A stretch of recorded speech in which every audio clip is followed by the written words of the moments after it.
ఇక్కడికి విచ్చేసిన ఆత్మీయులందరికీ, ఎందుకంటే ఇక్కడికి వచ్చిన ప్రతి వాళ్ళు రఘు గురించి ఆత్మీయులే అని భావిస్తున్నాం, మీడియా వారితో సహా. ఎందుకంటే తను డిక్లేర్ చేయని అసెట్స్ మీరందరూ ఇన్కమ్ ట్యాక్స్ వాళ్ళు చూపించలేదు కదా, మాతో సహా మేమందరం తను సంపాదించుకున్న ఆస్తి. ఇది రోజు రోజుకి పెరుగుతూ ఉంటుంది తప్ప తగ్గదు దీని వాల్యూ. సో అటువంటి రఘు ఒక సినిమా చేసి ఎంతో ప్యాషనేట్గా తన ఫేస్బుక్లో ఉంటాడు. తను పెట్టే ప్రతి పోస్టు, ఎస్పెషల్లీ ఈ సినిమా గురించి నేను క్లోజ్గా ఫాలో అవుతూ వచ్చాను. అండ్ నాకు తెలిసి త్వరలో తన కొడుకును కూడా హీరోగా లాంచ్ చేస్తాడు, అవునా? అది. సో తన అయ్యే లోపల తన కొడుకు ఆ ఫోకస్ లైట్ అతని వైపు వెళ్ళిపోతుందేమో అని అర్జెంటుగా ఎండ్ సినిమా తీసాడు అనిపిస్తుంది నాకు. ఎందుకంటే కళ అన్నది నాట్ జస్ట్ మ్యూజిక్. ఇప్పుడు అన్నిట్లో ఒక కళాకారుడు అంటే తన 24 క్రాఫ్ట్స్లో తను ఎంతో కొంత ప్రావీణ్యం ఉంటుందని నేను నమ్ముతా. నేను ఒక రైటర్గా నేను ఒక పాత్ర రాసినప్పుడు ఆ పాత్ర ఇలా పెర్ఫామ్ చేస్తే బాగుంటుంది అని పెర్ఫార్మెన్స్తో సహా ఊహించుకొని రాస్తాం ఒక రైటర్గా. అలాగే కెమెరా యాంగిల్స్ ఇలా ఉంటే బాగుంటుంది, అలా మనకి మన దీంట్లో వచ్చే మన ఆలోచనలో వచ్చే ప్రతి క్రాఫ్ట్కి చెందింది. ఇలాంటి కాస్ట్యూమ్లో చూద్దాం హీరోని రాస్తున్నప్పుడు, బ్రహ్మానంద గారికి ఇలాంటి పేరు పెడదాం, మ్యాక్డోల్ మూర్తి ఇలాంటివి. సో ప్రతిదీ అతని ఆంగికం దగ్గర నుంచి, అతని వాచకం దగ్గర నుంచి, లొకేషన్ దగ్గర నుంచి 24 క్రాఫ్ట్స్లో తను తెలియకుండా, తెలుసో తెలియకో వాళ్ళ ప్రావీణ్యం తెలియకుండా సంపాదించుకుంటారు. అలాగే ఒక మ్యూజిక్ డైరెక్టర్గా రఘు ఒక స్టోరీ విన్నప్పుడు ఆ స్టోరీ తాలూకు జడ్జిమెంటు, దాంట్లోని స్క్రీన్ ప్లే ఇక్కడ ఇలా ఉంటే బాగుంటుంది, ఇంటర్వెల్కి ఈ బ్యాంగ్ వస్తే బాగుంటుంది, క్లైమాక్స్ ఇలా ఫినిష్ అయితే బాగుంటుంది, ఇలాగా తను తెలియకుండా స్టోరీలోంచే మ్యూజిక్ పుడుతుంది ఎప్పుడు కూడా. స్టోరీలోంచి, పాత్రలోంచి, కథలో ఉండే ఎమోషన్స్లోంచి.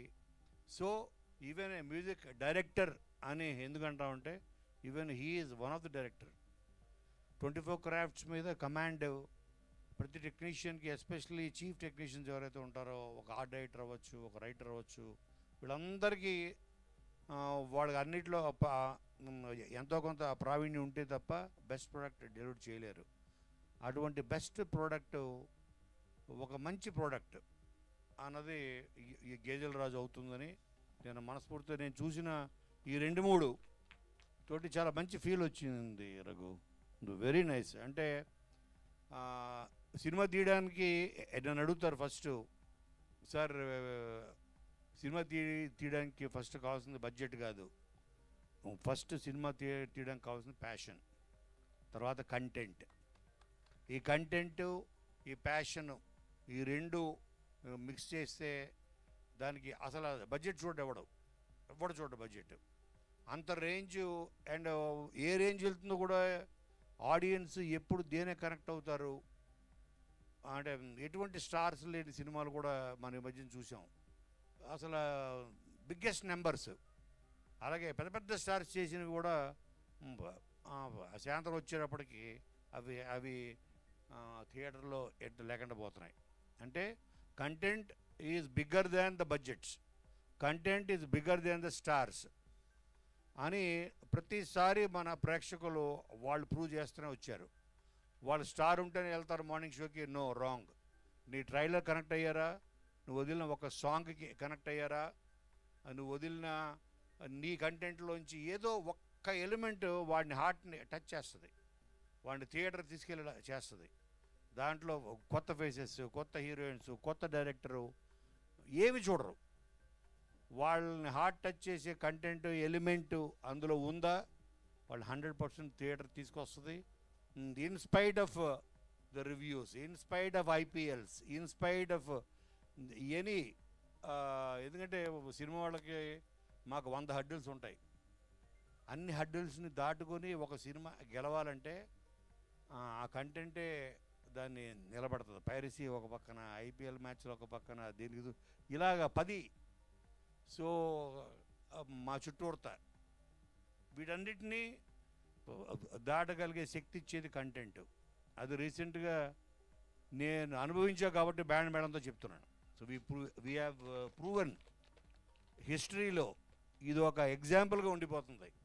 అలాగే గేదెల రాజు అనే సినిమా కూడా ఇందులో పనిచేసిన ప్రతి యాక్టర్లకి వాళ్ళందరిలో ఎలా ఉంటుందంటే డైరెక్టర్కి ఒక్క సినిమా అదేదో మన రవితేజ్ సినిమాలో ఉంటుంది ఒక్క ఛాన్స్ అని.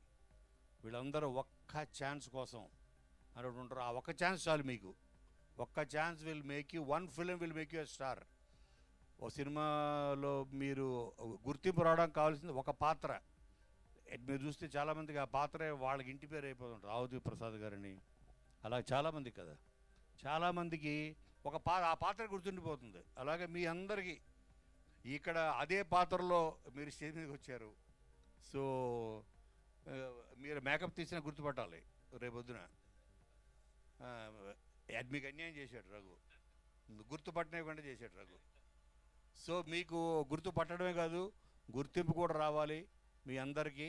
అలాగే డైరెక్టర్కి చాలా పెద్ద కెరీర్ అవ్వాలి ఈ సినిమా.